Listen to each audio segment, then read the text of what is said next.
Hi folks, it's nearly bedtime. Well, it's now, what, 28 minutes past midnight? So it's nearly bedtime, not quite yet. So, okay, video time. Okay.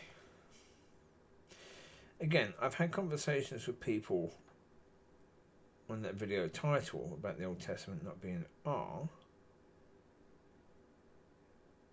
whatever it is. Yeah. Guidebook. That's the word, yeah. Not being our guidebook, yes. Anyway, with these things, it almost surprises me about how people are. That people are responding to a subject matter which is biblical, and they come with points that are not. Well, sometimes they come with points that are very baby understanding. So again, I've done a lot recently talking about baby understanding and what is appropriate for babies and what is not for mature.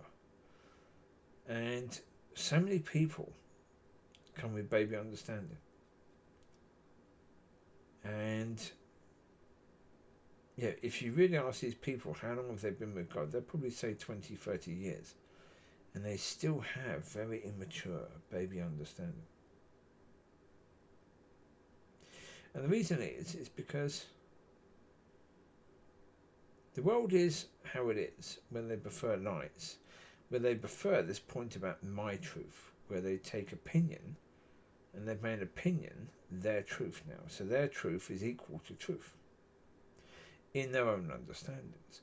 So therefore they've made opinion equal to truth, which of course is ridiculously stupid. But here we are. Okay, why? Because truth is incredibly difficult. First of all, it's incredibly difficult to find truth. Right? And the reason is because obviously everything is against you finding it. Because it is. The world doesn't want you to find it. Your family probably doesn't want you to find it. The church doesn't want you to find it. Because when you find truth, your truth is often making them look stupid. Because you found it, they didn't. And when you find truth, you've also got to be able to explain that truth. So therefore, it's going to take time. All of it takes time. Lies are instant. Lies are instant. They're not really offensive to other people, because if you're a people pleaser, you lie in a way that's very pleasing to other people. Very pleasing. And so therefore, you get along with most people.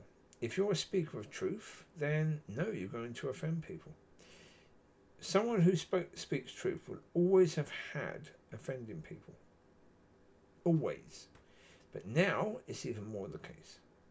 Because now, with this view that opinion is now truth, when someone actually reveals truth, that goes completely against opinion. And so people get so offended now, when they never used to get so offended. Yeah. Well, and I've learned now. As I said in the last video, and in previous videos, yesterday or the day before, that I've learned now that my job is simply to speak, and it's not my job to make sure that seed grows. It's not my job to force people to listen and take notice of truth. And if people want to walk away from that truth, which they do, which most do, then you let them walk. And yeah, you understand it from that point of view that, okay.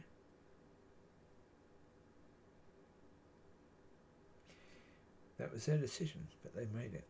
And once they walk, you don't follow them. You don't try to get them to listen. You move on. And the reason you move on is because it's the right thing to do. If someone in the future is going to listen but they won't listen now, then the worst thing you can do is try to keep going on at them, because it's going to take them longer to actually listen. The best thing you can do is walk away. Well, let them walk away. And then go to someone else. Knock on other doors. Leave their door, basically. Go to other doors. Therefore, yeah.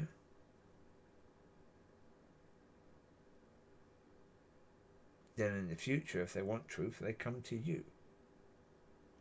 And when they come to you, like I said years ago, I had that situation where that lady in Boscombe in Dorset, she had some horrendous things, and I knew.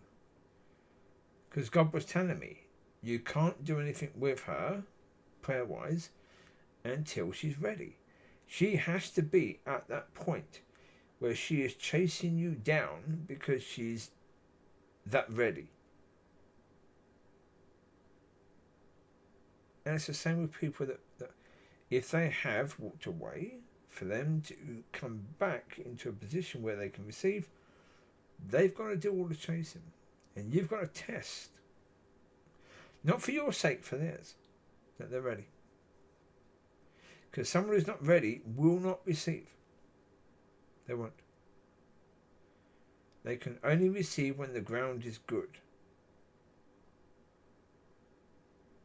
Because that's the point. The soil has to be good for the seed to bear fruit, which means they receive. They will not receive until they're ready, until that ground has been made good. And God does that. I don't make that ground good. God does that. And until he's done that, until that ground is absolutely ready, then no, you don't. And you also have to understand what you can sow. Because again, this is where learning is the point. Because you have to understand what you can sow to this person. And you sow what God is leading you to sow, but nothing more. And the reason why nothing more is because for now, that might be all that they can receive. If you give them the whole meal and a year's worth of meals at one time, they can't eat all of that. You've got to give them what they can receive and what they can actually, swallow. So, as I say, it's all very much learning. But, I've been where most people are. And so I know the difficulties of coming from one place to another. So, But, and we have to understand that we do make mistakes. So, there you go. Enjoy. I'll speak to you soon. Be a blessing, be blessed, and have a fantastic week. Speak to you later. Bye-bye.